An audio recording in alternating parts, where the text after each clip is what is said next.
Good morning सगळ्यांना. आज होता खूप मोठा दिवस. तो कसा मी पुढं सांगते. दिवसाची सुरुवात अशा विहून झाली. यातला एक प्राणी साताराने एक 18 वर्षाचा आहे. तर सगळं व्यवस्थित घेतलं की नाही मम्मीमुळे 100 टाईम चेक केलं. आता मला आज सोबत जोडीला होती ऋतुजा. तर मॅडमला पिक करायला घ्यायला जायचा रोड असायची. त्यात वाघाची भीती. जायचं तर खूप लांब होतं. मी तर तुम्हाला सांगितलंच नाही कुठे आहे आजचा दौरा म्हणून.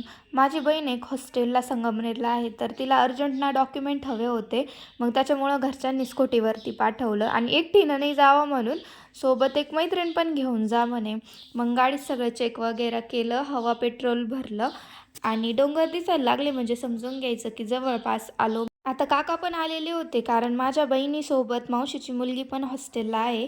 त्यामुळे मी त्यांच्या मुलींसाठी पण खाऊ घेतला आणि मग आमची पेटपूजा. कारण घरून इतक्या सकाळी निघालेलो होतो आंघोळ वगैरे करून. फक्त पाणी पिऊन मी आलेले होते. त्याच्यामुळं पेटपूजा केली आणि मग तेवढ्यात माझी बहीण आणि मावशीची मुलगी पण आली. आल्या आल्या आम्ही त्यांना पण खायला बसवलं आणि 1 मिनिट मी त्यांच्या अंगात बघते तर काय, दोघींना पण माझे स्टॉप घातलेले होते. आत्ता मी विचार करत होते की मला घरी माझे कपडे का बरं सापडत नाही.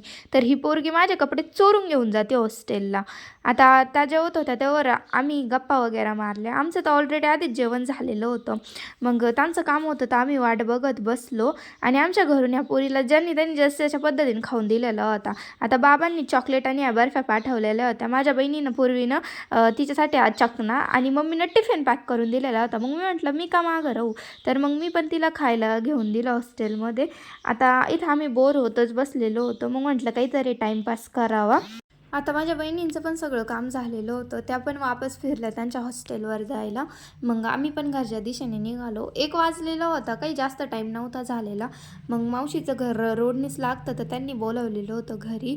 मग म्हटलं चला जाऊ द्या, आलेलोच तर चक्कर मारून पण जावं. आणि त्यांच्याकडे जायला पण व्ह्यू इतका मस्त होता ना, पूर्ण निसर्गरम्य वातावरण होतं. आणि पावसाळ्यात तिथं खरं बघण्यासारखं असत. तिथं आम्ही गेलो मावशीच्या घरी आणि थांबलो थोडा वेळ. आता मी ते शूट करायचं विसरले आणि त्यांच्या घरी ना बकरं होते. आता आमच्या घरी पण लहानपणी खूप सगळ्या शेळ्या वगैरे होत्या आणि मला बकराचे पिल्लं खूप आवडतात.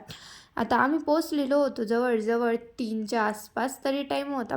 आता सकाळपासून असंच हिंडत होतं. मग म्हटलं कुठं तरी ब्रेक घ्यावा. मग इथं आम्हाला एक पाणीपुरीचा स्टॉल भेटला. तिथं पाणीपुऱ्या वगैरे खाल्ल्या आम्ही.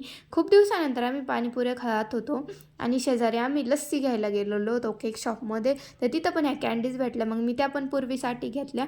ऋतुजाला तिच्या घरी सोडायला गेले. जस्ट गाडीच लावली होती, इतक्या जोरात वारा आणि पाऊस आला. त्याच्यामुळे मला तिच्याच घरी मुक्कामी थांबायला लागलं. याचा पार्ट 2 पण येईल. बाय. तो पण बघा प्लीज.